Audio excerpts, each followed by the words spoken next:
How to archive and unarchive Instagram posts.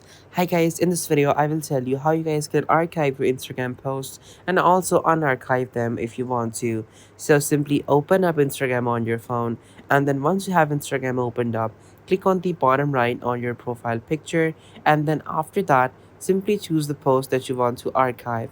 Let's say you want to archive this particular post.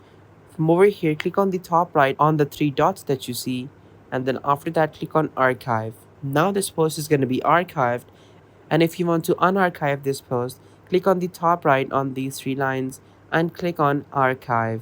Now from over here, click on the top bottom and choose post archive, and then from over here just simply pick the post that you want to unarchive and click on the top right on those three dots again and click on show on profile. Now your post is going to be unarchived, and now as you guys can see that particular post is now back.